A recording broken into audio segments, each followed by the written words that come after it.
Trail Running Awards, l'after avec Iron. Merci à toutes et à tous d'être là ce soir pour cette after avec Iron. On est au cœur des Nouvelles Ganneries dans ce grand hall, c'est ça ? C'est comme ça qu'on l'appelle, je crois. Le grand hall, juste en face le magasin Iron, récemment implanté en septembre de cette année. Nous sommes dans les conditions du direct avec du public devant nous, présent ici pour débriefer dans le cadre de Trail Business Club suite aux Trail Running Awards d'hier. Et je suis avec le duc de Savoie, Hugo Ferrari. Bonsoir Hugo, tu vas surtout m'aider à débriefer cette belle cérémonie d'hier. Salut Fred, et puis bonjour à notre public. C'est vrai qu'hier j'étais dans l'assemblée, dans l'assistance derrière, tranquillement. Et aujourd'hui, je suis du côté des acteurs et on va recevoir un petit peu de monde sur notre plateau pour parler de cette soirée qui a vécu sa 2e édition et qui a été quand même une soirée très sympathique, que ce soit l'avant ou l'après. Très très sympathique. Et pas le milieu. Si, aussi bien sûr, mais le milieu c'est un peu ce que tout le monde voit et connaît, mais après il y a l'avant et puis il y a l'after. Alors hier soir, on a récompensé 10 catégories. Startup de l'année, c'est Valon qui a été récompensé, qu'on recevra tout à l'heure. L'initiative environnementale de l'année, c'est Protect Our Winter, qu'on aura aussi tout à l'heure sur ce plateau. Le service de l'année, c'est EcoTrail. Donc on aura aussi Seb Cornette tout à l'heure avec nous. L'initiative sociale de l'année, c'est Club Outdoor Alpin. La campagne de communication de l'année, c'est SPK, la laverie Byron Pack à Chamonix, durant l'UTMB. Le produit de l'année, c'est Compressport avec sa nouvelle brassière Feel Free Seamless Bras. Et quand on passe sur la partie sportive, l'exploit de l'année, on en reparlera aussi tout à l'heure, Hugo. C'est le record du monde de Axel Gachem-Olaret en 32,52 minutes et de Rémi Bonnet en 27,21 à Fully. Au mois d'octobre du côté de la Suisse. Le team de l'année, c'est ASICS et on recevra aussi Julien Ardito tout à l'heure pour parler de cette fantastique saison. L'athlète de l'année, le trophée est revenu à Jim Wemsley qui était présent hier soir ici à Annecy. Et l'athlète féminine de l'année, on avait en duplex, c'était Ruth Croft. On ne l'a pas eu en duplex parce que ça n'a pas très bien marché. Mais en tout cas, c'était elle qui était du côté de la Nouvelle-Zélande. Donc les deux athlètes, Jim et Ruth, qui ne seront pas là ce soir malheureusement. Hugo, on va tout de suite attaquer par ce débrief. Tu as vu tous ces lauréats qui ont été récompensés. Est-ce que toi, il y a des choses... qu'est-ce que tu retiens déjà de la soirée en premier ? Tu parlais que c'était bien, avant, après. Mais qu'est-ce que tu retiens ? Le peu de sommeil à la fin. Non, plus sérieusement, le Trail Running Awards, il est assez bien fait, puisqu'au début, on a un petit apéritif avec quelques belles entreprises, start-up, même des choses assez récentes, assez nouvelles. Et il y a tout un tas de projets qui sont vraiment intéressants. Du coup, dans le public, nous, on se posait un peu la question de qui allait être élu à chaque fois. Parce qu'on avait quand même du mal dans chaque catégorie à dégager vraiment quelqu'un qui allait écraser la concurrence. Une concurrence saine, bien sûr, c'est une remise des prix tout à fait simple. Et... à chaque fois, il y avait la petite surprise, la petite découverte. Le lauréat était à chaque fois présent, donc ça c'était intéressant puisqu'on pouvait du coup voir physiquement qui c'était et on en verra encore ce soir. Et puis après, il y a la toute fin où là, comme je pense que la plupart de l'assemblée hier étaient quand même des coureurs, même si pour beaucoup ils étaient là en tant que travailleurs, ils sont tous coureurs. Et après, on avait les plus beaux athlètes. Alors là, quand on voyait les palmarès des 15 que tu présentais à chaque fois, c'est pareil, on hésite chez les hommes, chez les femmes aussi. Comment départager une Blandine qui a fait un été incroyable, d'une Ruth Croft qui a remporté son Trail Running Awards, d'une Katy Scheid qui a été aussi là quasiment toute l'année, et puis bien sûr les autres. Et ce que j'ai trouvé intéressant sur les athlètes, c'est qu'on a donné la priorité à ceux qui faisaient du très court, le KV, alors qu'on a souvent tendance à mettre en avant l'ultra. Donc j'ai apprécié ce petit changement aussi pour les exploits. Et pas forcément les plus médiatiques, la preuve, parce que Axel Gachem-Olaret qui devait venir, c'est un petit peu caché. C'est vrai qu'elle n'aime pas du tout la présence du public, donc elle est un peu restée chez elle. Alors un peu malade, pourtant c'est la voisine, puisque c'est elle qui loue son appartement à Jim Wemsley. Donc ils auraient pu faire voiture commune, mais effectivement, c'est pas forcément les plus médiatiques qu'on a récompensés hier, même si Rémi Bonnet a aussi obtenu un titre de champion du monde de course en montagne au mois de septembre. On va revenir, alors juste pour faire une petite aparté, on va décomposer la soirée qui va durer environ 1 heure en 3 parties. On va passer un quart d'heure là à débriefer sur les Trail Running Awards. On reviendra ensuite après avec nos invités en 2 parties différentes. Il y a 2 places qui vont se remplir, vous inquiétez pas, ils sont là devant, avec vous dans le public. Juste pour revenir sur quelques catégories, on va prendre par exemple la start-up de l'année. Est-ce que tu t'attendais, toi, à ce qu'un fabricant de chaussures, qu'on aura tout à l'heure, Made in Europe, soit récompensé? Parce qu'il y avait quand même, tu l'as dit, de très beaux candidats. Oui, les candidats, tu peux les citer. Il y avait l'application Borné, Sporganize, Yana, c'était une nouvelle marque de nutrition, Valon, donc qui l'ont emporté. MyRavito, qui était une application, Try Assistance, qui était aussi une application. Moi, j'ai noté qu'il y avait beaucoup de nouvelles applications, on en parlait tout à l'heure. Et chaque application, elle avait un petit peu son utilité aussi, donc j'ai découvert un peu ça. C'est vrai que Valon, on s'y attendait un petit peu aussi. Enfin, en tout cas, ça a été logique parce qu'il y a le côté environnemental qui a dû primer, à mon avis, qui est quand même une problématique où on se pose toujours la question, chacun, de faire mieux, de faire du mieux qu'on peut. Donc, on cherche des petites idées, des petites initiatives, justement. Et après, je connaissais celui qui a fait l'application Borné. Donc voilà, je regardais s'il n'allait pas être élu. Il était dans la salle, il regardait aussi. Donc c'était sympa. Et puis ouais, les découvertes comme MyRavito, où j'échange par exemple avec un de leurs, je ne sais pas si on peut dire concurrents, mais quelqu'un qui fait aussi à sa sauce dans son coin une application un petit peu similaire. Donc c'était des belles découvertes. On a quand même le sentiment que ce monde du trail il est en pleine ébullition et que tout le monde s'engouffre dans le moindre petit service qui peut être proposé. Là, on voit une trail assistance. En fait, on peut décrire ce que c'est parce que tu es allé voir. En fait, on achète une assistance, c'est ça Non, ça représente 20% de l'application, mais effectivement, il y a un côté qui m'avait fait sourire, c'est la possibilité de réserver son assistance sur un parcours de trail, mais ça ne représente que 20% de l'application, simplement c'est ce qui m'avait fait un petit peu rigoler, et tout le reste, c'est de l'assistance, mais de l'auto-assistance dans la planification justement de ces courses et de ces parcours. Alors après, si on passe à initiative environnementale, on avait très peu de candidats. Alors ça, c'est aussi une remarque qu'on s'est fait. On n'a peut-être pas eu le temps d'en parler hier soir, mais on va le faire là. C'est en fait aujourd'hui, tout le monde parle d'environnement. On est bombardé en permanence de ces informations qu'il faut être vigilant. Surtout, on en parlera tout à l'heure avec Protect Our Winter. Mais en attendant, je peux vous dire qu'en tant qu'organisateur de ces Trail Running Awards, on a vraiment galéré à avoir des candidats. On a l'impression, et là on en faisait le constat tout à l'heure en préparant l'émission, Hugo, qu'en fait, à la fin, il n'y a aucune entreprise du monde du trail qui a postulé dans cette catégorie. En fait, on a uniquement des organisateurs, l'UTMB en faisant partie, bien sûr, et puis une association de protection de l'environnement. Il y a quand même un petit déficit entre ce qu'on communique au quotidien et puis pourquoi est-ce qu'on ne va pas plus loin dans les démarches. C'est quoi le problème ? Je sais pas, parce qu'il y a beaucoup de gens qui font de très bonnes choses. Par exemple, il y a Stéphane Agnoli là, qui est dans la salle, et sur sa Maxi Race, il se décarcasse vraiment pour que tout soit très très bien réglé. C'était un des premiers. C'est encore un organisateur. C'est encore un organisateur. C'était un des premiers qui a supprimé les bouteilles plastiques sur les ravitaillements puis sur l'intégralité de la manifestation. Et il doit jongler avec aussi comme par exemple pour l'UTMB, une très grande population de coureurs qui vient. Donc beaucoup de contraintes très difficiles. La ville, le milieu urbain qui a ses habitants. Donc les organisateurs aussi sont peut-être un peu pris, n'ont pas forcément le temps par rapport à d'autres entrepreneurs de proposer leur candidature ou de venir un petit peu la défendre, ou peut-être n'y pensent pas encore puisque ça n'est que la 2e édition finalement. Alors, on va pas tout détailler. Service de l'année, on disait, c'était École de Trail. Seb Cornette, il viendra nous en parler tout à l'heure. Et dans même la confidentialité, c'est qu'il l'a découvert au moment où on a dit son nom. C'est-à-dire qu'il n'était même pas au courant que c'était lui qui allait gagner le prix. C'est bien ça, Seb Il ment mal quand même. Ouais. Bon, on verra s'il rougit vu qu'il a plus de cheveux. On verra tout à l'heure. Initiative sociale de l'année, tu as été aussi assez, pas surpris, mais plutôt satisfait de l'association qui a été récompensée, Club Outdoor Alpin, qui sont là d'ailleurs, je crois que je les ai avoir vus. Ils sont là, ouais. Mais j'ai appris... dire ce qu'ils font quand même, ce qui est bien. Oui, ils emmènent des jeunes en montagne. Je résume.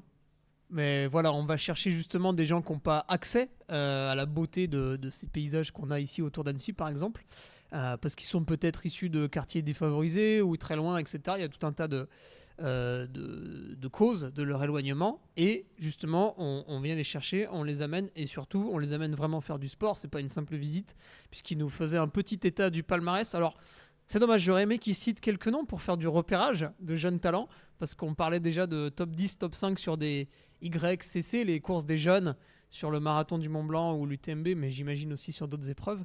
Et c'est des courses qui sont très relevées aujourd'hui, parce qu'il y a beaucoup de très jeunes coureurs dans le trail. Donc sans doute des noms à retenir. Et j'ai appris, j'avais pas fait attention, que la Parateam Salomon et la team adaptive de l'UTMB étaient deux groupes différents. Moi, je pensais que c'était un peu le...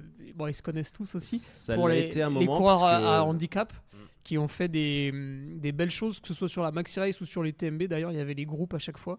J'ai eu la chance d'en accompagner un sur l'UTMB, Yanis, qui a été incroyable. Il a tellement été incroyable que j'ai raté son arrivée. Il est arrivé beaucoup trop tôt. Je me suis réveillé, il était déjà arrivé. Il m'avait dit pourtant qu'il arriverait plus tard. Il m'a menti. Mais bon. Donc voilà, c'était aussi encore des bonnes découvertes. Et à noter aussi, moi j'avais trouvé une initiative très intéressante qui était peut-être pas dans la bonne catégorie, c'était l'assistance neutre OCA qui proposait sur l'UTMB à tous les coureurs qui venaient du monde entier en fait une assistance sur les points de ravitaillement, déjà pour éventuellement des traductions, mais aussi les emmener au ravitaillement, les emmener aux points médicaux. Et c'est vrai que je trouve que ce côté, je le disais hier soir, le côté un petit peu voiture Mavic, assistance Mavic, quand il y a des échappées, le peloton, on ne peut pas aller, on n'est pas forcément aidé. Je trouvais que cette initiative avait quand même peut-être de l'avenir d'ailleurs aussi. Oui, d'autant plus que sur l'UTMB, en discutant un petit peu avec David Poletti, je lui propose à de nombreuses reprises de remettre les drop bags à Champey. Alors après, moi, j'ai pas toutes les cartes en main à propos des contraintes, mais c'est vrai que du coup, pour les coureurs qui ont un seul drop bag à Courmayeur, ça peut être un peu léger. Et quand on vient de l'étranger, on ne connaît pas forcément tous les rouages de cette grosse machine et du monde qu'il y a autour. Donc on peut par exemple apprendre que certaines routes sont fermées alors qu'on n'en savait rien parce qu'on vient d'Argentine, de Suède, etc. Sur campagne de communication de l'année, est-ce que tu es surpris qu'un Clem qui court n'ait pas été récompensé ? J'en suis plutôt heureux parce qu'il a tellement été récompensé toute l'année que ça lui fera du bien. Mais là aussi, il y avait pas mal de choses. On avait vu la House of Mountain à Chamonix pour celles et ceux qui y sont passés dans l'été. C'est vrai que c'était assez impressionnant puisque un bar-restaurant de Chamonix avait complètement joué le jeu de se redécorer pour quand même tout l'été. Et d'ailleurs, il n'existe plus. Hein. Ça y est, c'est fini. Il est rasé. Non, le resto l'aime et... Ah oui, il y a eu il y aura les un travaux. hôtel à la place dans 2 ans. Et après, c'est des choses qu'on voyait depuis longtemps aussi, comme le Fuji Trail Camp d'Azix, qui est aussi une sacrée organisation. Donc, là, j'ai été surpris. La laverie, j'avais raté cette info justement dans l'été, donc ça m'a permis de les découvrir. Donc, c'est SPK, la laverie Byron Pack, qui a emporté ce trophée.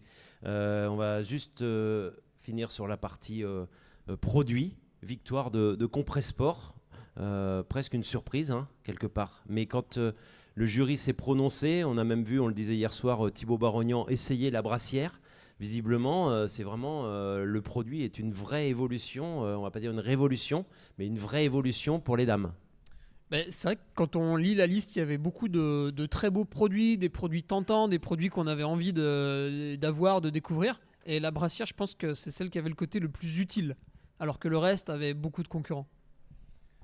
Sur la partie sportive, tu disais le KV récompensé, c'est quand même aussi la mise en lumière d'un format court, mais un format qui est absolument pas médiatique, mais avec des records du monde. On l'a vu, 27-21. J'en parlais avec Jean-Louis Ball, pour ceux qui connaissent, entraîneur emblématique, qui a d'ailleurs conseillé Kylian, qui a conseillé Rémi Bonnet, et qui conseille toujours Aurélien Dunant-Palaz. Guillaume, tu te dis si je me trompe, mais je crois que c'est encore vrai. Et puis qui est très proche du monde du ski alpinisme.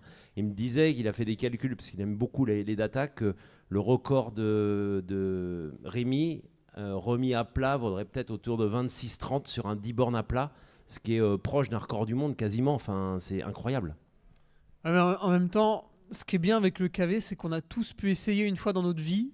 Donc quand on voit ces 27 minutes et ces 10 secondes, 21 secondes. Ouais, en général, c'est plus ou moins ce qu'il nous faut pour faire les 500 mètres, suivant la pente qu'on choisit. Donc alors j'imagine encore pour les gens qui l'ont vu sur place, quand on voit le film. Et tu disais que c'était pas très bien médiatisé.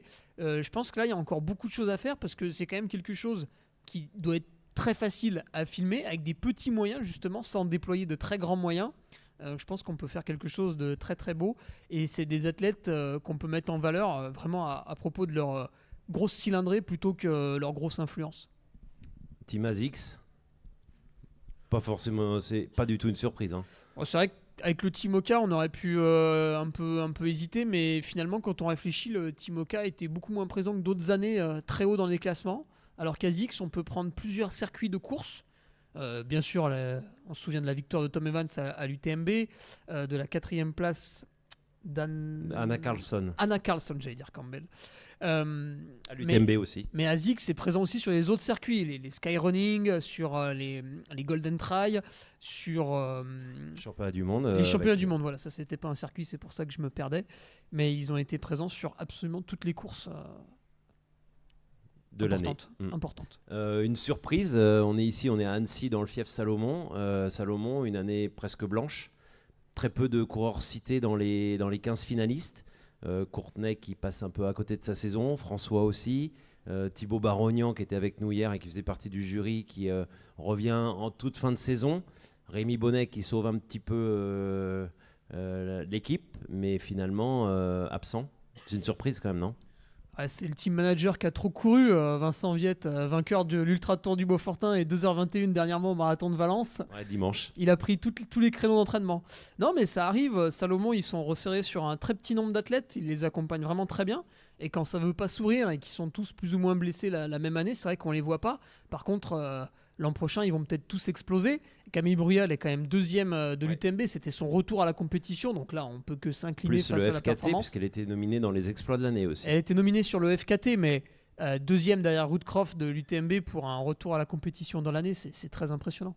Et Simon Paccard, très encourageant sur la CCC aussi. Donc, et Louison Coiffet, il y a des jeunes. Et Elliot Rétuli aussi. Et Louison, 3e des mondiaux. Après, aux mondiaux, comme on voit pas la marque, c'est vrai que pareil, dans notre inconscient, on passe un peu à travers. Et Ruth Croft et Jim Wemsley, incontestable. Alors, il y a une athlète qu'on a peut-être un petit peu oubliée, qui était parmi les nominés, c'est Tove Alexanderson, qui fait la plus grosse performance de l'histoire. Toi, je sais que tu aimes bien les index UTMB, les indices ITRA. C'est quand même peut-être... Alors, qu'est-ce qui lui a manqué pour qu'elle n'ait pas ce trophée ? Je pense que c'est la régularité parce qu'elle est venue au championnat du monde, elle a battu tout le monde et il n'y avait aucune discussion possible. Mais par exemple, un Jim Wamsley, non seulement il est champion du monde, mais 6-8 mois avant, il gagne l'Ultra Trail de Chianti face aux 2 vainqueurs sortants de l'UTMB, Kylian Jornet et Vincent Bouillard. Donc il a été là toute l'année. Avant les championnats du monde, il finit sa préparation en remportant une OCC. Donc c'est vraiment le fait d'asseoir sa domination sur la saison qui a dû jouer, je pense, dans les membres du jury et peut-être aussi dans le vote du public en amont. On va passer directement à nos invités pour tenir le timing. Partie 1, on va appeler Antoine Pin et voilà, Louise Barbin pour l'entreprise Valonne.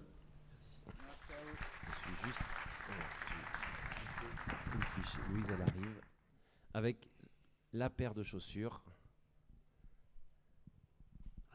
Du coup, c'est bien, on a 2 invités complémentaires, tous les 2 axés sur l'environnement. Ah ouais, tu peux poser ou même sur la table, sur mes feuilles, hein, elles sont déjà usagées. Pas de souci.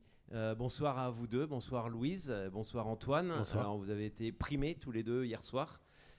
Start-up de l'année, initiative environnementale de l'année pour Pau. On dit Pau, tout simplement. Ça marche très bien, oui. Protect Our Winter. Louise, on va commencer par toi. Entreprise nantaise, jeune entreprise. Est-ce que tu peux nous expliquer et montrer à ceux qui n'étaient pas là hier soir le produit que vous avez fait et l'intérêt qu'il présente ? Oui, alors c'est une entreprise nantaise. C'est une entreprise qui prend ses racines en Bretagne. C'est important pour Philippe et moi. Valonne, c'est une marque de chaussures de trail qui est solide, légère et réparable. C'est une chaussure de performance. Vous voulez l'histoire entière ? Non, c'est plus un peu des informations. Alors, quel poids, quel prix et comment on fait que c'est une chaussure de performance durable ? Ouais, elle coûte 219 €. Elle est fabriquée au Portugal, en Europe. C'est pour ça aussi qu'on a des coûts plus importants. Tous les matériaux ont été pensés dans cette logique de solidité, avec des matériaux qui viennent exclusivement d'Europe. Performance, c'est quoi pourquoi on voulait un produit performant? Aujourd'hui, on voulait absolument qu'elle soit légère. C'est un produit qui est parfait pour les terrains techniques. C'est pour les gens qui aiment aussi une foulée naturelle, qui a une accroche incroyable et qui est très stable. Semelle Vibram. Oui. Et le nom Valonne, parce que tout le monde doit se dire, ça veut dire quoi Valonne? Valonne, ça vient des vallons de la Meije, parce qu'avec Philippe, on y va depuis toujours et que les parents de Philippe y vont également depuis toujours et qu'on aime beaucoup cette région. On trouvait que ça se disait très bien, Vallon, Vallonné. C'était très bien aussi pour vendre dans les pays pas loin de chez nous. Hugo, tu peux réagir si tu veux, pas de souci. Ouais, on échangeait tout à l'heure puisqu'il y a d'autres marques de chaussures d'ailleurs qui étaient dans la concurrence sur d'autres prix, par exemple Norda, qui propose justement cette réparation de semelles. Et la question qu'on avait avec Fred et qu'on vous a posée tout à l'heure un petit peu off, c'est vrai qu'une fois que vous avez vendu la chaussure au client et que vous lui réparez, finalement vous lui revendez pas une chaussure, donc par rapport à tous vos concurrents qui vendent des chaussures, vous êtes un peu coincé, quoi. Ouais, mais c'est une logique qui n'est pas la bonne, parce qu'aujourd'hui on peut aussi vendre de la réparation, ce qui est un business à côté et qui est une grosse partie pour nous. Toute la réparation, c'est quelque chose sur lequel on travaille énormément, dont on ne parlera pas de tout ça ce soir peut-être, mais en tout cas, la réparation, ça peut aussi être un élément marketing, un bon élément marketing. On peut parler de ça. Par exemple, on a nos revendeurs qui vont collecter après ces paires-là, qui du coup auront du flux en boutique, sur lesquels ils pourront aussi parler. Enfin, c'est quand même quelque chose aujourd'hui qui est très important. Donc, c'est vrai que sur le travail que j'organise, on a une petite box où les gens peuvent mettre leurs anciennes chaussures et on voit qu'il y a un public parce qu'en fait elle est trop petite, elle se remplit à peine à l'inscription du retrait de Dossard, donc toute la journée ça sert plus à rien. Mais effectivement, on voit que les gens ont une volonté de faire ça. Et vous les avez lancés en mars. Les gens ont reçu leurs chaussures, ceux qui avaient précommandé. Est-ce qu'il y a déjà eu des petites réparations dans l'année? Parce que je sais qu'il y a des coureurs qui sont pas très soigneux. Eh ben oui, il y en a eu, mais elles sont tellement solides que j'en ai pas eu autant que j'aurais voulu. On a fait beaucoup de réparations au tout début sur des paires qui étaient trop neuves. Et donc, on a eu vraiment besoin de beaucoup les use. Enfin, Philippe les use presque plus que moi. Mais on a testé tout. Du très usé, du moins usé. Et c'est ça qui est le plus intéressant. Après, dans la réparation, et ce qui est aussi très important, c'est que l'industrialisation, aujourd'hui, toutes les chaussures sont parfaites. Et là, on va redonner une chaussure à quelqu'un qui a une histoire, son pied a été... Donc, c'est son chausson. Donc, ça, c'est très intéressant parce que quand on va les remettre après, elles auront la même sensation. Si les lacets sont abîmés, on va les changer. Le bloc semelle total est changé. Donc, là, on repart sur 1000 km. Donc, la mousse et les crampons. Et ça, c'est quelque chose qui se fait pas aujourd'hui parce que c'est compliqué de trouver le bon arrachage. Il faut qu'elle soit parfaitement collée à la base pour pouvoir faire des longues distances. Et il faut qu'ensuite elle soit parfaitement collée à la réparation. Donc c'est de trouver le bon ratio de tout ça qui a été compliqué. Et nous, la réparation, on la voulait possible pour tous les ateliers. Et ça, c'était aussi un objectif. Ça a un coût, cette réparation? Ouais, c'est 100 €. D'accord, donc en fait on achète une paire 219 et après au bout de en gros 1000 km, donc c'est à peu près une bonne année, voilà, un peu moins pour certains, ouais.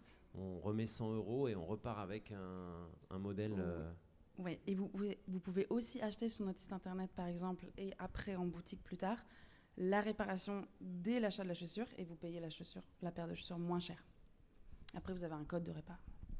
Alors la question, on est sur ce podcast l'After avec Iron dans le cadre des Trail Running Awards, mais surtout dans le cadre de Trail Business Club aussi, le podcast que j'anime. Aujourd'hui, votre modèle économique, il est conçu comment? Parce que quand on crée une entreprise, le but c'est aussi de gagner de l'argent. Comment on fait pour concilier les deux, pour concilier une rentabilité sans forcément qu'elle soit énorme, mais concilier performance et durabilité. Eh bien, pour la chaussure Oui. Ou Pour l'entreprise Eh bien, aujourd'hui. être rentable, c'est très compliqué sur ces projets-là. Au tout début, on s'était dit on va créer une marque, on va faire petit, on va gagner un peu notre vie. Et en fait, le problème, c'est que les développements dans ce genre de technologie sont très chers, qu'il faut du temps, c'est du temps long. Et ça, c'est quelque chose où on est souvent frustré parce qu'on voudrait que les chaussures sortent plus vite, on voudrait faire des tests nous-mêmes, on voudrait fabriquer les chaussures tout seul. À chaque fois, moi, j'ai fait une formation chaussures aussi, je sais faire une chaussure toute seule. Mais il faut s'entourer beaucoup. Il faut chercher. On a des institutions financières qui nous aident. On a la BPI, on a Refashion, on a tout ça. Parce qu'aujourd'hui, on est tous les deux encore au capital uniquement. On n'a jamais levé de fonds. On la prépare quand on en aura besoin. Mais on veut tenir encore puisqu'on veut être... on veut être encore maître de notre vision et c'est ça qui est génial avec Philippe, c'est qu'on se complète parfaitement. Lui, c'est un passionné de trail. Si je passais autant de temps que lui à chercher qui a gagné avec quelle chaussure, je pense qu'on aurait fait faillite. Et moi, je suis une passionnée du produit. Je teste tout le temps, j'adore. Je suis très dans l'opérationnel, donc je fais beaucoup. Je lave les chaussures, je lave le parc test. Et aujourd'hui, on a 2 enfants en bas âge qui sont nés en même temps que Valon. On est présent sur les courses, on est présent dans les boutiques. On est rentré au Vieux Campeur aussi, donc on doit aussi, j'aime pas ce mot éduquer, mais on doit former pour qu'ils pensent vendeurs. à nous. Voilà. Pourquoi ? Parce qu'il y a tellement de chaussures aujourd'hui. Finalement, des marques, il n'y en a pas tant que ça. Des petites marques, il y en a très peu. Donc ça, c'est super pour nous. Les barrières à l'entrée sont grosses, c'est bien. Mais dans une boutique, il y a aussi plein de choses qui rentrent en jeu. Et Valon, il faut le proposer, quoi. Donc il faut avoir envie de le vendre. Ouais, c'est important. Ah mais justement pour le commercial, enfin le vendeur pardon qui est dans le magasin, il a tous les arguments pour proposer la nouveauté au client. Et c'est vrai que quand on lui a parlé déjà de toutes les marques connues, c'est quand même pour moi c'est un atout de venir présenter justement la petite nouveauté et de décrire un petit peu ton histoire, enfin l'histoire du produit. C'est pour ça qu'il faut la au connaître. client. Ouais. Oui, donc il y a un besoin de formation. Ouais, et puis c'est un chausson qui est stable et moyen à large. Aujourd'hui, ce genre de profil de chaussure, il n'y en a pas tant que ça. C'est pour du moyen à court à moyen. On a aussi des athlètes qui courent sur du long. Donc c'est spécifique, c'est une très bonne chaussure pour une entrée sur le marché. Et en plus, elle a des matériaux qui aujourd'hui ne sont pas tant que ça utilisés dans l'outdoor. Oui, donc la tige, c'est du Kevlar et de la haute ténacité.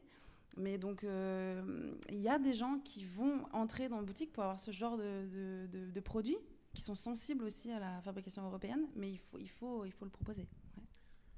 Ouais. Pour les coureurs, souvent sur les salons, pour avoir parlé avec quelques tech reps commerciaux de marque, ils viennent chercher justement des bons crampons qui vont accrocher longtemps, donc une semelle type Vibram. Ouais. Et ils vont chercher justement un mesh, comme tu disais, avec un petit peu de Kevlar. On peut citer aussi la marque Matrix qui est française. Et si on a ces 2 combinaisons, en général, on arrive bien à leur vendre la chaussure parce qu'ils savent qu'ils vont l'utiliser longtemps. Exactement. C'est des tiges. La tige, c'est la partie supérieure de la chaussure. Toute la partie textile. Aujourd'hui, c'est une très bonne solution de proposer ce genre-là parce que c'est souvent ce qui s'abîme en premier. C'est un bon vendeur, hein. Ouais, c'est un Il est très pas bon mal, moment. hein. Ouais. C'est une Pour partie de mes 2026. activités. Mais...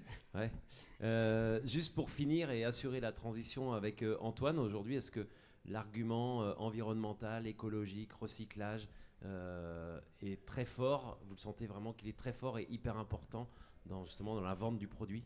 Non, pas du tout. Pas du tout en France. Nous, évidemment, moi, je me battrais pour ça. Mais en France, le marché, il n'est pas mature. Et c'est pour ça qu'on le fait, parce qu'il y a quelques années, le seconde main, il y en a plein qui ne voulaient pas le faire. Mais aujourd'hui, si on veut être prêt, on est obligé d'en parler. La réparation, ça passe par plein d'autres choses aussi. Ça passe par donner envie aux gens de le faire. Et il y a l'Allemagne, par exemple, qui a un marché avec qui nous, on va sûrement travailler assez vite, mais qui est beaucoup plus mature que nous, qui propose déjà la réparation et on a beaucoup de travail à faire, mais c'est pas grave. On va y venir. Merci. Et beaucoup. La réparation se fait pour le moment sur notre site. S'il y en a qui veulent la tester, acheter les chaussures, voilà. Merci Louise pour cette explication et cette mise en avant de merci Valonne. La transition est toute faite avec Antoine. Est-ce que justement on a ce problème en France de prise de conscience de l'environnement, comme l'explique Louise, et qu'on n'est pas forcément aussi sensible que l'Allemagne, qui est souvent donnée en exemple? Je parlais dans la chaussure quand même. Non, mais globalement, je pense. Déjà, bonsoir à toutes et tous, et bravo encore à ce que faisait Valonne, belle récompense. Combien de temps on a devant nous pour répondre à cette question? 3 minutes. 3 minutes pour celle-là. Non, globalement, je pense qu'on est à un niveau de maturité sur les sujets climatiques en général, et ça fait un peu écho à ce que tu disais tout à l'heure, où on a à peu près une idée de ce qu'il faut faire. On n'a pas forcément les moyens pour le faire. Et quand on cherche des exemples peut-être tournés vers justement les pouvoirs politiques, les pouvoirs publics, on se rend compte que c'est pas là que la plus grande des ambitions est portée. Et donc, forcément, ça peut être assez décourageant de se dire que oui, j'aimerais ne pas prendre ma voiture pour aller à la course, sauf que, par exemple, la région n'a pas fait de partenariat avec certaines grandes courses pour mettre des navettes, etc., etc. Donc c'est un sujet qui est quand même assez vaste. Je pense que la plupart de la population n'est pas forcément enthousiaste à se dire que sa vie quotidienne est en train de défoncer la planète sur laquelle elle vit, ses enfants et la solidarité internationale. Le leadership qui permet à chacun de passer sur ses propres contradictions n'est pas forcément évident, et ça prend des gens courageux et courageuses comme ça qui, je pense, tankent un peu tout ce qui se passe pour pouvoir déblayer le chemin de oui, la collecte pour la réparation, c'est pas encore fait extrêmement bien ni pris en compte. Non, il n'y a pas forcément de bonus à l'achat quand on est un consommateur, une consommatrice responsable. Et les budgets marketing nous encouragent plutôt à aller vers des produits qui sont très souvent les moins durables possibles dans tous les sens du terme, plutôt qu'avoir un effort pour aller vers des marques comme celle que présente Louise à ce niveau-là. Donc, moi, j'aurais pas trop envie de se dire, c'est pas qu'on n'est pas prêt, c'est plutôt qu'il y a un système qui est pas très encourageant face à quelque chose qui est quand même difficile. Alors hier soir, vous avez été récompensé pour une application, enfin, on appelle ça une application ou un site web. Un site web, qui s'appelle My Event Impact. Alors on a testé tout à l'heure avec Hugo, puisque ce site en fait permet de tester directement en 23 questions. C'est ça, 23 questions. L'impact environnemental d'un événement. Donc, Hugo, organisateur du Trail Nivolet-Revard, qui aura lieu quand en 2026? Qui aura lieu dimanche 3 mai. Alors, je me suis porté à la chose. On essaie d'y faire un petit peu attention, justement. Donc, on a eu 65%. Je ne sais pas si c'est pas mal. C'est mieux que 0. Et c'est moins que 100. C'est pas mal. Effectivement. Et en fait, comme tu disais, le très gros problème qu'on avait et que je me suis forcément rendu compte en remplissant les questions, c'était le transport des coureurs pour venir sur le lieu de course. C'est difficile, et je vais donner un exemple. Même quand l'organisateur essaye de faire les choses bien, déjà, ça lui rajoute des contraintes, donc des fois, il traîne un peu les pieds. Et on a mis en place une navette. Les coureurs ont réservé leur place. On avait testé avec un bus de 50 coureurs. Et en fait, le jour J, de la gare SNCF au départ de la course, il n'y en avait que 17 dans la navette. C'est-à-dire qu'on en avait quand même 33 qui avaient payé leur ticket de navette, mais qui n'étaient pas venus, enfin en tout cas pas avec la navette. Donc même une fois que les gens ont adhéré au projet, finalement le jour J, ils retombent dans leurs habitudes. C'est peut-être ça le plus gros combat, les habitudes. Et c'était la petite anecdote. En tout cas, l'application tient ses promesses. On remplit le questionnaire en moins de 10 minutes.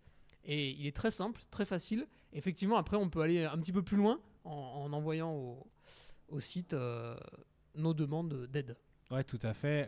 Merci pour ce partage d'expérience, parce qu'il symbolise ce qu'on a voulu faire. Donc d'abord, rendre aux personnes qui sont à l'origine de ce projet la lumière importante. C'est basé sur le travail entre Salomon, cette fois-ci, donc ils sont là-dessus, et une agence de consultants qui s'appelle AirCoop, qui ont accompagné notamment 3 grandes courses que sont le Marathon du Mont Blanc, l'Ultra Spirit de François Daen, que j'ai oublié hier soir sur scène, ou le Trail de Serponçon, à travers un questionnaire et un processus de suivi de l'impact qui est beaucoup plus vaste, qui comprend plus de 200 questions. Et l'idée, elle n'est pas de dire, en tant que grande course, grands organisateurs, tenez, voici un bilan gratuit, mais plutôt pour toutes les personnes qui cherchent et qui ont l'envie de savoir où elles se trouvent en tant qu'organisateurs, organisatrices, avoir un questionnaire simple qui permet de mettre en lumière les problématiques qui vont être les plus importantes. Et tu viens de le dire, en faisant tes questions, et c'est peut-être ça la vertu, c'est de se dire, en fait, sur ça, je vois à peu près ce que je peux faire, sur ça, je vois à peu près ce que je peux faire, et sur les sujets sur lesquels je n'ai pas la maîtrise en tant qu'organisateur ou organisatrice, notamment la mobilité. Et on a voulu aussi surtout accompagner ce site-là d'un document assez fourni, je ne sais pas si vous avez eu le temps de le consulter, qui est vraiment un recueil de bonnes pratiques gratuit, et c'est ça qui est important aussi, c'est gratuit, pour permettre à tout un chacun de pouvoir aller puiser de l'information. Et c'est ce que je disais hier sur scène en recevant le prix. En tant qu'association, on a conscience que c'est une contrainte, on a conscience qu'il n'y a pas encore beaucoup d'aide. Et souvent, la première réponse est « Ah, mais on aimerait mesurer avant de savoir ce qu'il faut faire ». Bien sûr, il faut toujours mesurer, mais je peux faire le spoiler de toutes les agences que vous irez voir. Le transport arrivera toujours en premier, puis il y aura un petit peu d'alimentation, puis le plastique, etc. etc. Et donc, autant ne pas mettre trop d'argent dans cette idée quel est le problème, mais plutôt avoir une bonne idée sur quoi concentrer son action, avoir des bonnes ressources. Je trouve que Protect Our Winters en a une très bonne si vous voulez avoir de l'aide. J'en veux pour preuve que les lauréats de l'année dernière, le Marathon du Mont Blanc, nous sommes une des entités qui les avons accompagnés sur ces questions-là. Et pour répondre à ce que tu disais, là, tu as proposé quelque chose d'incitatif. C'est extrêmement intéressant. Magali et ses équipes du Club des Sports, l'année dernière, ils étaient passés sur une étape un peu plus loin. On va extraire certaines personnes du processus de tirage au sort et on va vous dire, vous voulez une place, venez comme nous, on a envie que vous venez et on va essayer de vous encourager. Et c'est une des choses d'ailleurs, je me permets un pont avec une des questions que tu disais, les marques ont du mal à communiquer sur ce qu'elles font. Et par exemple, je me permets le clin d'œil parce qu'on ne touche aucun argent de cette marque-là, mais New Balance, nouveau partenaire de Marathon du Mont Blanc, a accompagné Marathon du Mont Blanc pour pouvoir accéder à des trains régionaux. Et on met des chèques sur la table en disant tenez, on va vous aider à payer ces trains-là. Donc c'est vaste, ça coûte beaucoup d'argent. Et si nous, on peut couper la partie qui permet aux gens de se rendre compte c'est quoi le problème et la rendre gratuite, accessible et attrayante, parce que tu as vu, on a mis des belles couleurs roses et ce genre de choses-là, on pense qu'on aura fait notre boulot en tant qu'association. Est-ce que le consommateur, le coureur aujourd'hui est prêt à assumer certaines de ces contraintes? C'est-à-dire qu'on sait, on prend l'exemple du Marathon du Mont Blanc, que venir à Chamonix en train, quand on arrive à Saint-Gervais-le-Fayet, il faut prendre un autre train qui met 50 minutes à monter, alors qu'il existe à peine, il en existe mais très peu, des bus pour faire Le Fayet-Chamonix où il faut 20 minutes. Ça coûte beaucoup moins cher. Ouais, c'est une vaste question. À l'heure actuelle, en effet, c'est plutôt un engagement, c'est un effort consenti à faire et la rétribution, la gratification que les organisateurs et organisatrices mettent en face peut être un point de bascule important. Encore une fois, je prends l'exemple du Marathon du Mont Blanc parce qu'il est assez parlant et que c'est dans le cadre des awards de l'année dernière aussi. La gratification, elle était simple. Est-ce que tu veux te tenter d'être 90 000 personnes pour 6 000 places ou est-ce que tu veux t'engager à un geste fort et tu auras automatiquement une place pour toi? Donc, en termes de mécanique, c'est assez important. Et je vais avoir mon petit esprit mutin parce que c'est ça qui est l'association. On parle quand même de gens qui vont aller courir des centaines de kilomètres dans des montagnes, sous plan, sous la nuit, sous la neige. L'effort, il n'est pas d'en venir en train. L'effort, il est quand tu vas courir. Donc, globalement, c'est facile pour moi de dire ça dans des politiques locales défaillantes en termes de mobilité. Mais je pense que il y a dans le milieu du trail, dans l'ADN même du trail, des questions d'effort, d'engagement qui sont très proches de ce qu'on a besoin pour faire face à la situation climatique et sociale. Peut-être qu'on peut arriver à joindre les deux et en se disant, il y a des initiatives comme le Trail by Train Tour, je ne sais pas si vous en avez déjà entendu parler, dont le classement prend en compte la façon dont on s'est rendu sur la course et c'est des choses qui sont intéressantes à envisager. Le sport commence peut-être même dans la façon dont on se rend sur sa course. Et justement, j'ai participé à des événements un peu plus citadins comme l'Eco-Trail de Paris et la Saint-Élion. Donc là, on peut tout faire en train ou métro, etc. Et Fred Bousseau va être un petit peu dans une nouvelle organisation l'an prochain. C'est une course qui va être à côté des gares, que ce soit pour les différents départs des différentes distances, puisque le train suit globalement la course. Et est-ce que du coup, pour celles qui sont déjà en place, on fera les efforts qu'il faut, mais pour ceux qui vont créer une nouvelle course, est-ce qu'il ne faudrait pas aussi y penser avant de faire son parcours pour se dire « Ah, j'ai peut-être essayé de me rapprocher de la gare, d'être à 1 ou 2 km, si c'est possible évidemment, et que ce n'est pas trop vilain, pour justement bénéficier de ce gros apport qu'est le train ». Je pense que ça peut devenir des questions concurrentielles, peut-être même la facilité d'accès. Et j'en reviens aux questions sportives. Très clairement, il y a des gens qui sont bien plus calés que moi, à savoir les athlètes qui ont été récompensés. Mais on peut aussi imaginer qu'une expérience de transport apaisée et non individuelle, ça va avec un système de récupération. On a fini sa course, on peut penser à ces gens-là. Tu finis ta course, tu prends ton petit ravito, si tu n'as pas payé ton hôtel, il faut que tu te reprennes dans ta bagnole et tu repars pour je ne sais pas combien d'heures. Potentiellement, c'est dangereux, c'est pas forcément confortable. Et se mettre dans un train, être accompagné, avoir son sandwich, potentiellement l'organisation t'a prévu un package de films à regarder gratuitement avec tes meilleurs athlètes dedans. Il y a quelque chose qui peut être vraiment, je pense, de l'ordre du confort de pouvoir se dire j'ai fait ma course et je suis pris en charge. Et donc à ta question, en milieu urbain c'est beaucoup plus facile. Mais moi j'ai bon espoir de penser que des entités qui ont un pouvoir économique et inspirationnel comme par exemple l'UTMB Group, en élargissant le panel d'action qu'ils peuvent faire, à savoir nous accompagner, nous, quand on va dans nos discussions face au pouvoir public, ça permettra dépassionner le sujet, parce que moi quand j'arrive quelque part, je suis un peu l'épouvantail, monsieur Pain, il n'y a pas assez de train, il n'y a pas assez de ces choses-là. Oui, mais regardez, un acteur économique dit la même chose que moi. Oui, mais regardez, la communauté dit la même chose que moi. Je suis plus un sale bobo écolo, je suis juste quelqu'un qui veut aider les gens à faire leur travail correctement. Et je crois que tout le monde dans le milieu du trail a envie de faire son travail correctement, c'est-à-dire se dire qu'après nos courses, l'endroit où on est, il est au moins aussi bien, si ce n'est mieux que quand on y est arrivé. Alors la course dont parlait Hugo, c'est l'Atlantic Trail qui sera organisée par Maxi Event dont Stéphane Agnoli est là.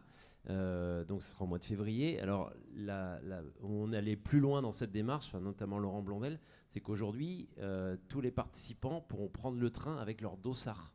C'est-à-dire que le train est offert avec le dossard. C'est à Nantes, c'est entre Rezé et Pornic, c'est le 28 février.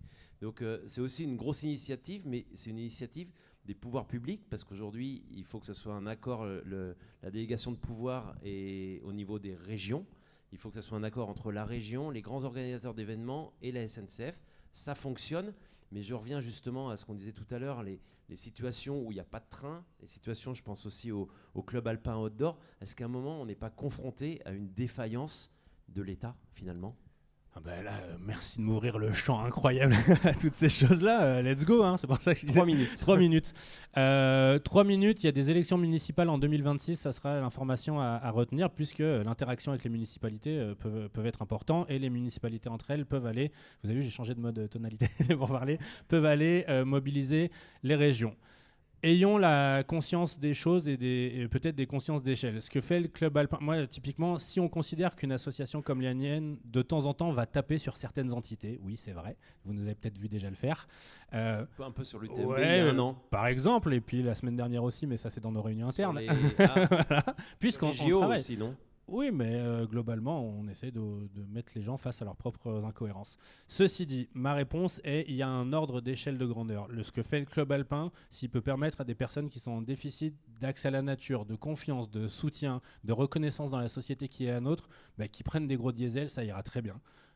Que des courses ne pensent pas à limiter l'impact de l'avion, par exemple, et de la prolifération de fréquentation extra-européenne. Non pas qu'on est contre l'amitié mondiale, mais on peut se poser la question de savoir à un moment ou à un autre comment est-ce qu'on va pouvoir adresser ces sujets-là sans voir ce qu'il y a au milieu de la route. Prenons le marathon du Mont-Blanc, 6% des participants viennent en avion, 50% du bilan carbone. Prenons l'UTMB, 21% des gens viennent en avion, 80% du bilan carbone. Donc à un moment ou à un autre, que le club alpin prenne des super bus au diesel pour emmener ces jeunes, il a bien raison. Moi, mon travail, c'est plutôt d'aller gérer ces choses-là. Et ça fait le pont, et je vais essayer de retomber sur mes pieds avec ces questions-là. Il s'avère qu'en France, l'avion coûte 2,6 fois moins cher en moyenne que le train sur un trajet comparable. Et donc, en effet, les pouvoirs publics sont défaillants. Rejoignez-nous. Merci Antoine, on va passer à la seconde partie. Merci à vous deux d'être venus, et puis rendez-vous pour aller faire la course, l'Atlantic Trail en train. On va tout de suite accueillir pour cette seconde partie, Hugo, je vais appeler Julien Ardito, qui représente le team ASICS, primé hier dans la partie sportive, et Seb Cornette pour la partie école de trail, primé dans c'était la catégorie service de l'année. Messieurs, installez-vous. Alors Seb que j'ai reçu dans le podcast il y a 10 jours et qui allait aux awards sans vraiment d'ambition. Tu sortais de Trail Summit et puis tu me disais on s'est inscrit, on nous a sollicité, on trouve que c'est plutôt un beau projet, les Trail Running Awards, donc on y va. Résultat, vas-y. En toute sincérité, l'idée c'était déjà on a consulté l'équipe, on venait de faire le Trail Summit qui est un événement. Vous avez entendu parler du Trail Summit ? J'espère, voilà. C'était un gros événement, on a beaucoup de bons retours là-dessus, et quand est venue l'idée de participer à cet événement, on s'est dit go, on y va. Il y a tout l'écosystème du trail et c'est trop cool de voir tout le monde.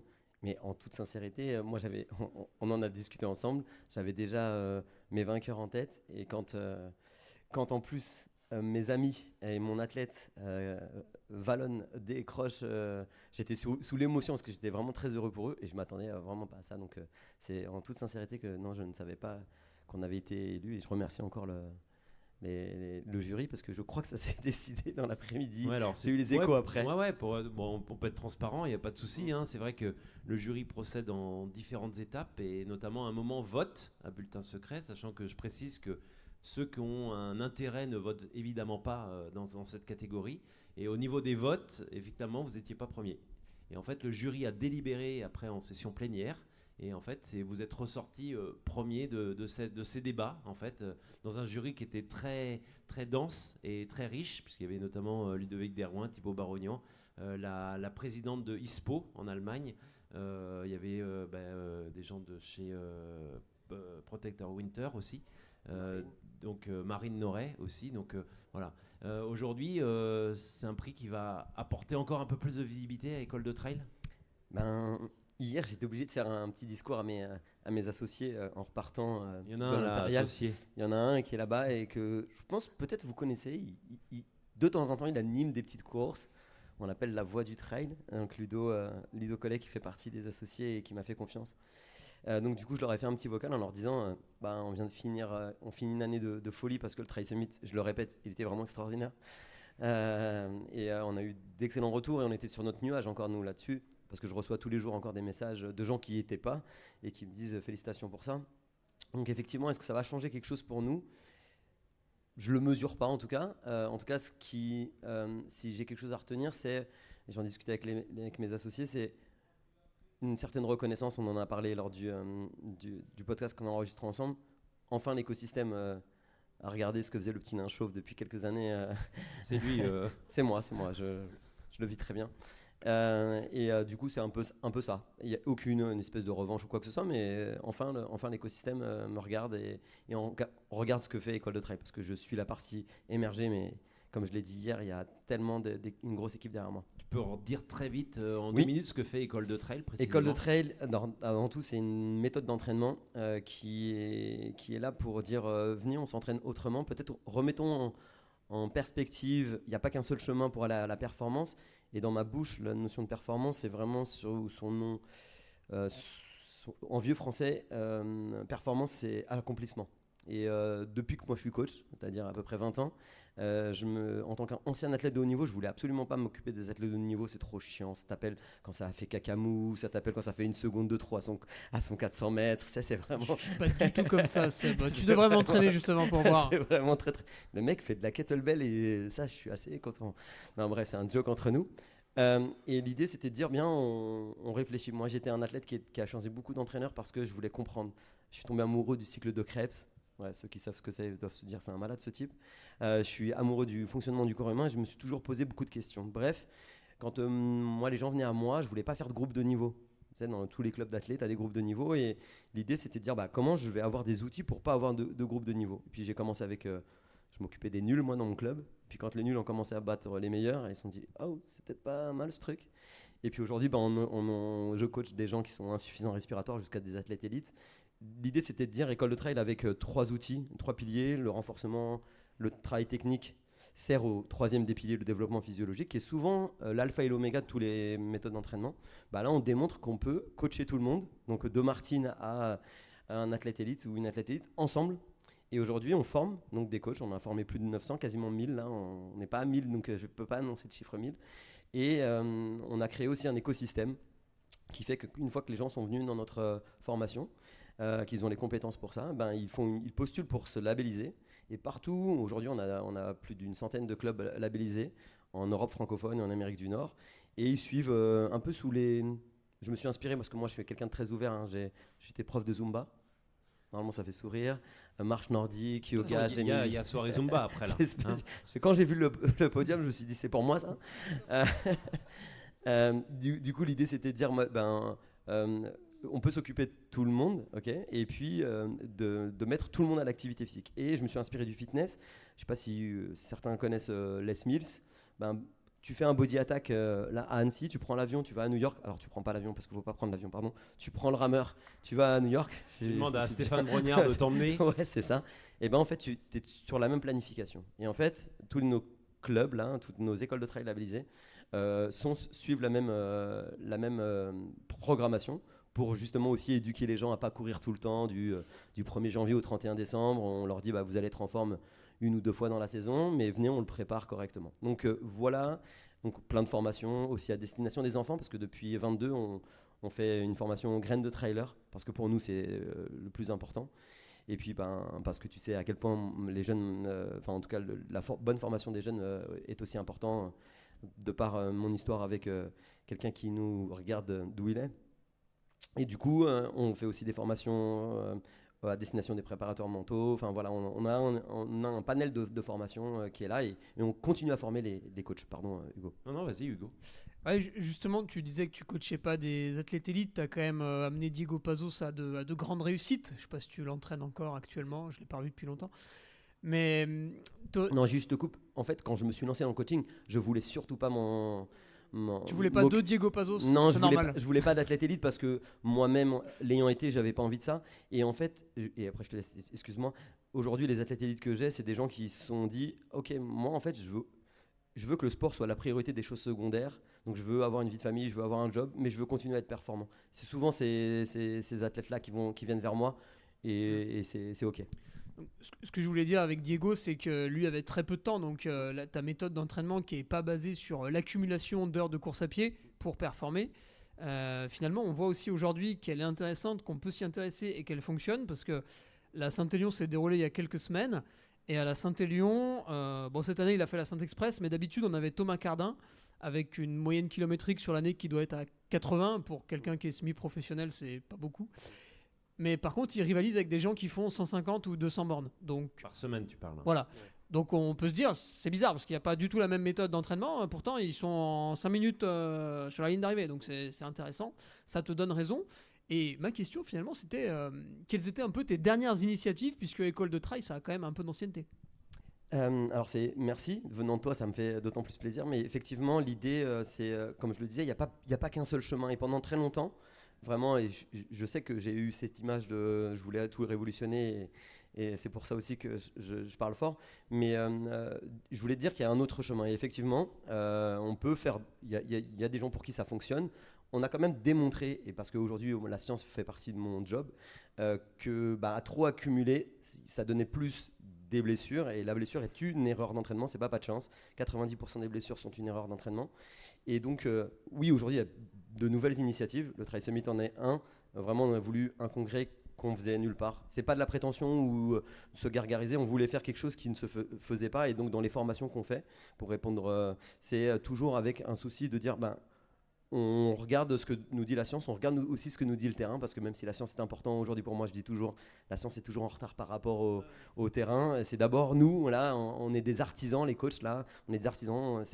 L'entraînement, c'est échec, réussite, et puis du coup, on teste des choses. Aujourd'hui, on a la chance, moi j'ai 20 ans de coaching, mais je suis aussi, comme je l'ai dit, j'ai une équipe, et puis je suis appuyé par des gens qui ont de l'expertise. Et par exemple, pour le Trail Summit, les intervenants, le niveau d'intervenant, Fred, tu y étais, c'est ce qui se fait de mieux, et ces gens-là, de par leur présence, ont validé la méthode aussi, et c'est ça aussi qui est intéressant.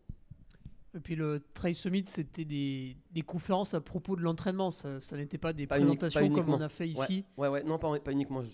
C'était justement ce qu'on voulait, c'était que, comme notre devise c'est le trail pour tous et partout, il y avait des conférences, mais il y avait aussi de la pratique. On parlait de l'entraînement, mais aussi des enfants. On parlait de burn-out.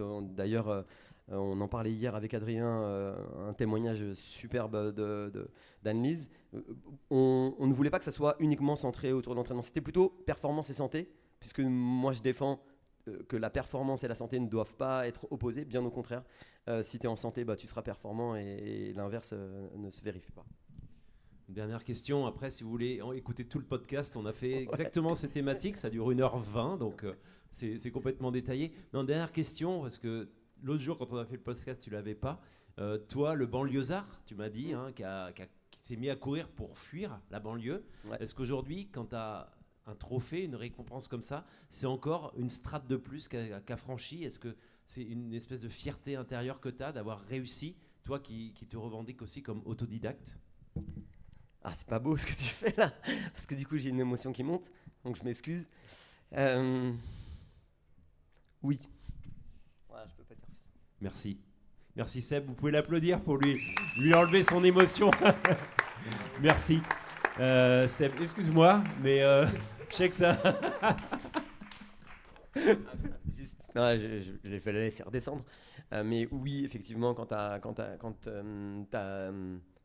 ton lieu de départ n'était pas excellent et qu'on n'est pas tous nés sous la même étoile et qu'on fait avec. C'est pas l'important, c'est pas les cartes, c'est ce que tu en fais. Ça fait vraiment. Je fais des citations de placard. Évidemment, qu'à chaque fois que tu as une reconnaissance du monde dans lequel tu grandis, ça vient comment dire, t'enrichir. Mais moi, je cours pas après ni l'argent ni après les reconnaissances. C'est plutôt la reconnaissance des pairs et c'est pour ça que je voulais juste en rajouter. C'est la reconnaissance de Pascal, c'est la reconnaissance de Guillaume Millet, c'est la reconnaissance de tous les gens qui sont venus sur le Trail Summit en disant École de trail, les gars, vous faites un truc super. Et nous, on est des scientifiques et on dit ouais, allez, regardez ça. Et moi, j'ai créé ça en 2009 en Drôme-Ardèche, tout seul avec mon petit club. Et aujourd'hui, on a formé plus de 1000 personnes. Donc moi aujourd'hui, hier soir, j'étais très très heureux pour tous les coachs qui nous font confiance et qui doivent se battre contre les idées reçues des autres clubs parce qu'ils se font lancer des pierres, comme moi je me suis fait lancer en 2009. Donc du coup, c'est plus là la reconnaissance. Hier, c'était plus pour eux leur dire, voyez, on est sur la bonne voie. Merci Seb. On va passer le micro à Julien Ardito pour la partie sportive. Et d'ailleurs, tu as fait la transition avec Pascal Balducci, on va le citer, qui a aussi participé à l'évolution, à la construction de ce Team ASICS. Aujourd'hui, Julien, cette récompense aussi, c'est quasiment 20 ans de boulot autour d'un team qui a grandi année par année avec aussi la confiance d'un partenaire fort qui a des grosses ambitions. Oui, merci. Un titre qui fait plaisir et qui, effectivement, pour nous, sonne pas comme juste le titre de l'année, le team de l'année, mais vraiment comme, pas l'aboutissement, parce qu'on a encore plein de projets, mais une récompense qui vient... c'était beaucoup de travail. Le trail a grandi très vite. Et effectivement, en 2009, quand on est aidé par ASICS, on est aidé par... une petite ASICS France qui croit à ce moment-là, ça tient à une personne, 2 personnes. Olivier Mignon, pour ne pas le citer, qui maintenant travaille avec les Japonais. Ouais, on peut le dire, Olivier Mignon, qui est passé, puisqu'on parle aussi de business de temps en temps dans cette émission, qui est passé numéro 3 ou 4, mais surtout qui est le premier Européen à intégrer le board, on va dire, de ASICS en tant que directeur marketing monde de la marque japonaise. Et Olivier, dès le début, a cru en cette croissance potentielle du trail. À l'époque, c'était encore une niche. Donc en 2009, accompagné de Pascal pour ses talents et son côté scientifique pour le coaching, on avait créé une structure un peu à l'image d'une équipe de vélo avec un coach, de la nutrition, l'équipementier, voilà, tout ce qu'avaient besoin les athlètes, et ils venaient dans le team et ils prenaient tout ce package. C'était un peu l'idée de base, et puis ça s'est avéré en grandissant que c'était pas forcément le modèle de team qui fonctionnait avec le trail. Et peut-être que le père il était un peu trop en avance à ce moment-là, peut-être qu'on va y revenir. Laurent, lui il vient du vélo, donc il a voulu transposer ce concept de team, parce que l'idée est qu'on essaie toujours aujourd'hui de porter aux athlètes, en fait, c'est pas on vous donne un contrat, on vous donne une paire de chaussures et rendez-vous à l'UTMB. Malgré qu'on ait 40 athlètes de 14 nationalités, on essaye de garder ce lien fort avec les athlètes, de les accompagner au mieux possible. Et c'est un sport individuel, ils sont seuls dans la montagne, ils doivent batailler contre la douleur, contre les éléments. Il y a tout à un moment, quand on fait un UTMB, qui te dit de marcher. Que tu t'appelles Tom Evans ou un autre, à un moment donné, ton corps, il n'en peut plus. Et en fait, on essaye de leur apporter ce côté team spirit et d'aller sur tous les petits détails autour de la performance qui peuvent l'améliorer. Donc, on utilise nos contacts, notre expertise, pour essayer de les accompagner au mieux, et on est en lien avec eux toute l'année. On leur impose pas de programme de course. Je pense que pour batailler 20 heures dans la montagne, il faut avoir envie d'être là où tu as envie d'être, il faut être surmotivé comme jamais. Enchaîner des ultra trails dans l'année, c'est quelque chose d'incroyablement difficile. Donc on voit que nos athlètes ont tendance à courir peu sur l'ultra trail, 2-3 courses dans l'année.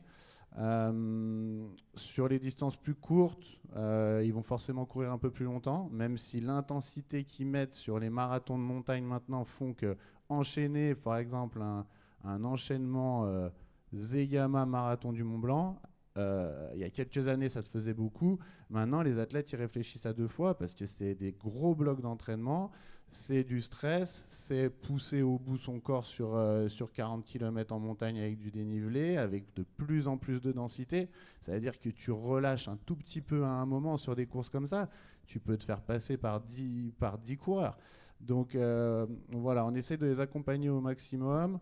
On n'a pas du tout l'impression ou le sentiment d'avoir la science infuse. On a, je pense, l'expérience de ces courses. On connaît les courses, les différentes stratégies et tout ça. On essaie de les guider là-dedans. Mais ils ont tous leurs coachs qui sont différents. Ils sont aidés de plus en plus par des nutritionnistes.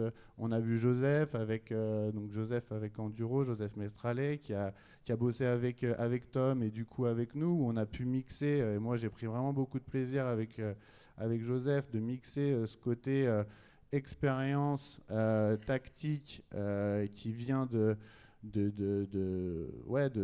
nos expériences passées avec la data et le côté scientifique. Et en fait, on n'est pas en opposition et on peut travailler ensemble pour apporter encore plus aux athlètes. Donc ça, c'est les projets qui sont arrivés cette année, qui vont continuer à se développer. Je vois que tu as envie de poser une question à Julien. J'allais pas le couper, Fred. Toi, on voit que tu as de la bouteille, hein, mais... Julien, il y avait un truc qui me marque dans le Team ASICS. Déjà, je pense que si vous avez eu le lot du team de l'année, enfin la récompense, c'est que vous avez été présent aussi sur tous les circuits toute l'année. Donc ça, c'est très important. Il n'y a pas que l'UTMB, même si c'est peut-être plus visible. Et surtout, quelque chose que j'ai remarqué, c'est qu'au Team ASICS, vous n'hésitez pas en tout cas à recruter des jeunes coureurs qui médiatiquement sont quasiment invisibles, sauf quand ils gagnent des courses. Et pourtant, pour une marque, la visibilité, c'est le nerf de la guerre. Toutes les marques essayent de plus ou moins transformer leurs athlètes en influenceurs. Et vous êtes quand même un petit peu différent là-dessus, j'ai trouvé. Ça me fait vraiment plaisir.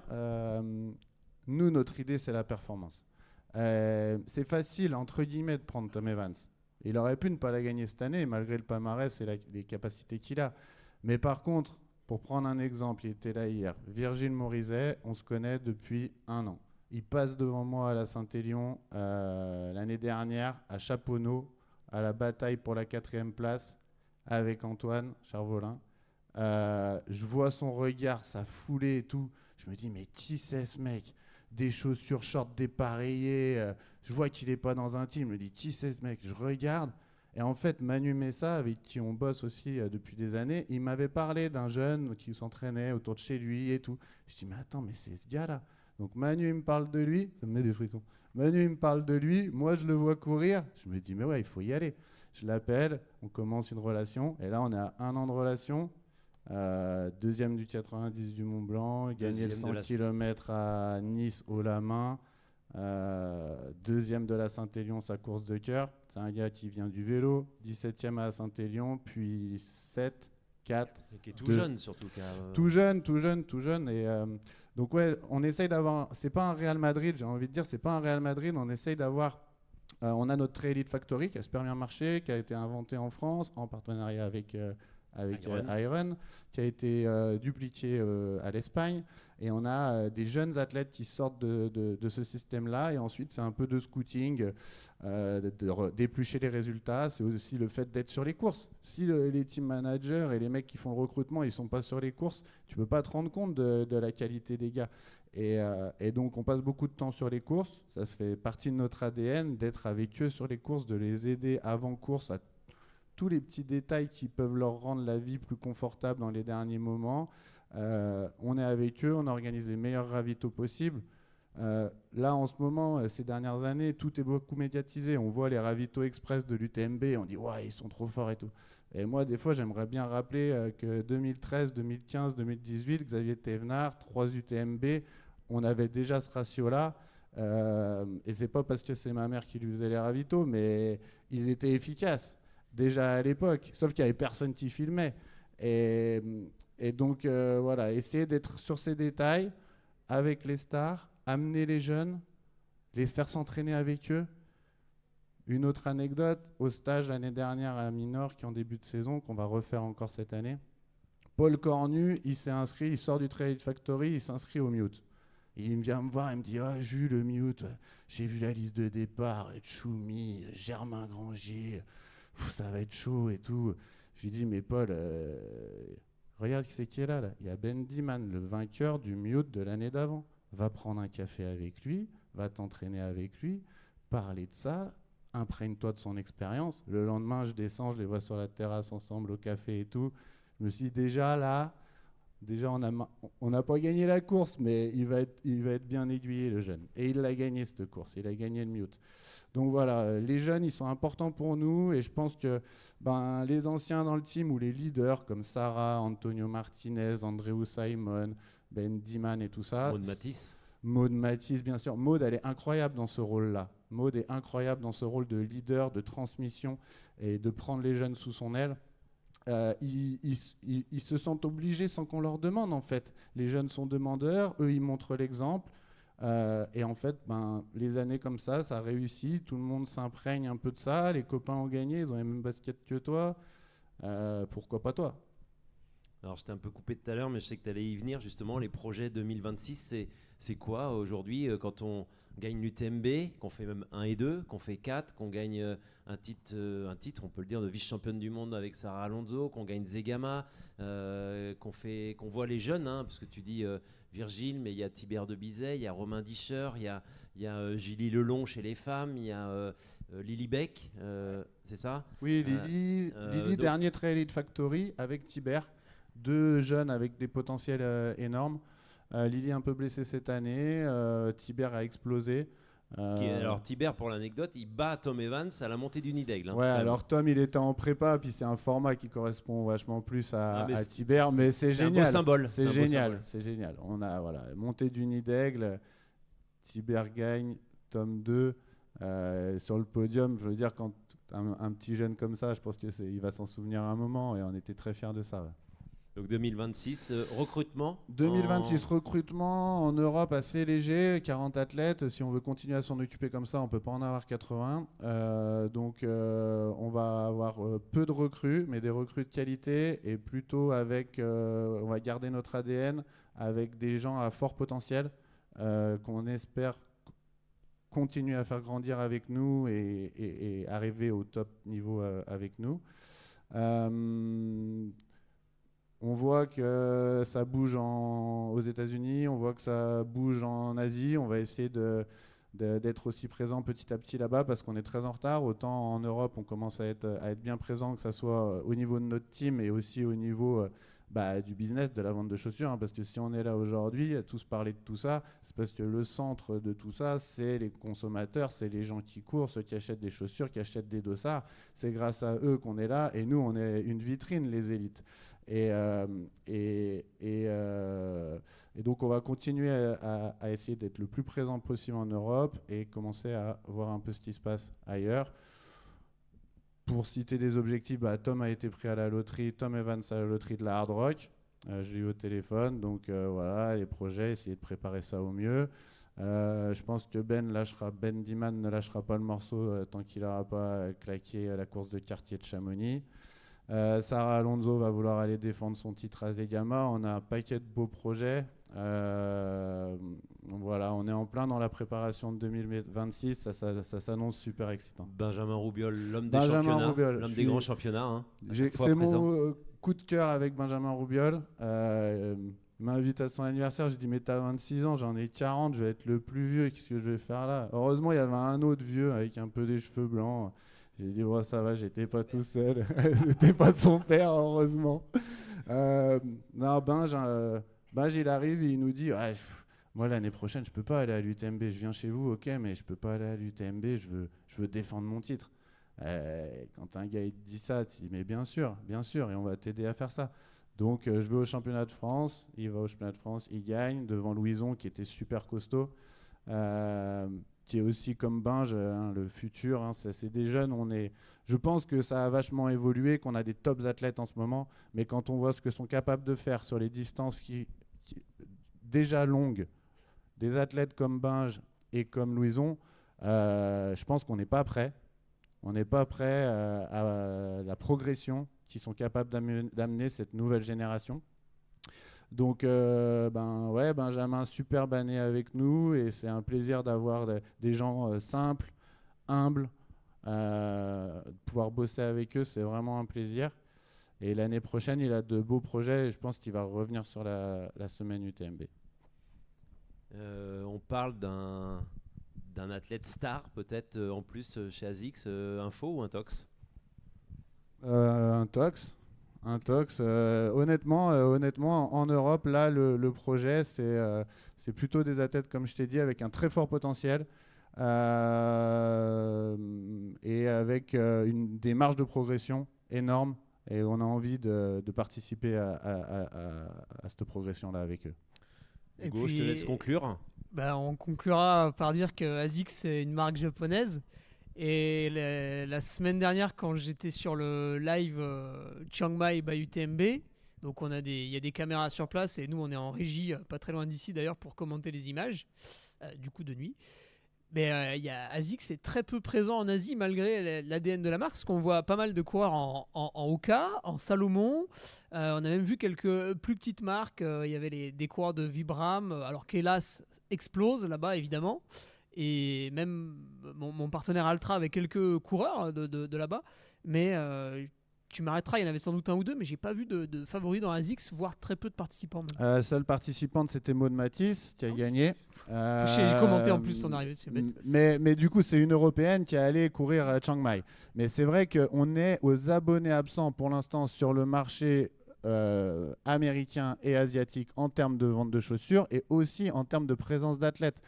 Et je pense honnêtement que les choses vont changer. Alors, la stratégie des Japonais, c'est jamais d'aller à fond. D'aller à fond tout de suite, d'investir à outrance tout de suite. Ils sont prudents, ils veulent faire les choses correctement, quitte à être un petit peu en retard au début, mais construire de manière sereine, que ça aille dans la durée, c'est dans leur ADN, c'est leur vision. Donc, le numéro 2 d'ASICS, il était présent cette année à Chamonix.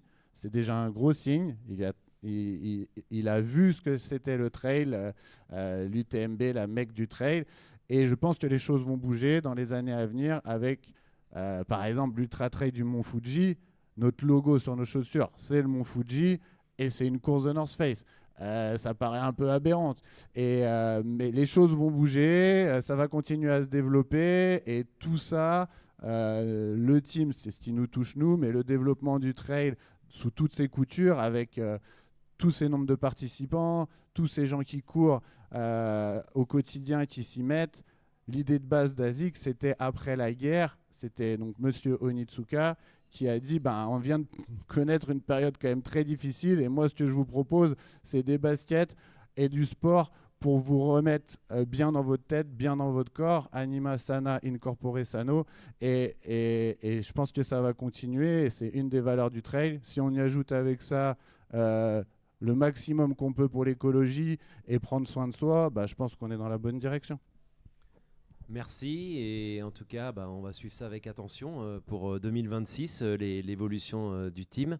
Hugo, merci aussi de m'avoir accompagné sur ce podcast. L'after avec Iron. Merci Seb, excuse-moi pour le petit moment émotion. Il restera dans les annales celui-là. Merci à tous de nous avoir suivis. Il y a un petit pot d'accueil qui est proposé par ici Iron dans le cadre des nouvelles galeries. Donc on peut continuer à discuter encore un petit moment, parce que je crois que ça ferme à 23h ici, comme hier soir. Hier soir, les gens ont eu du mal à partir, tellement c'était bien. Merci à tous et bonne soirée.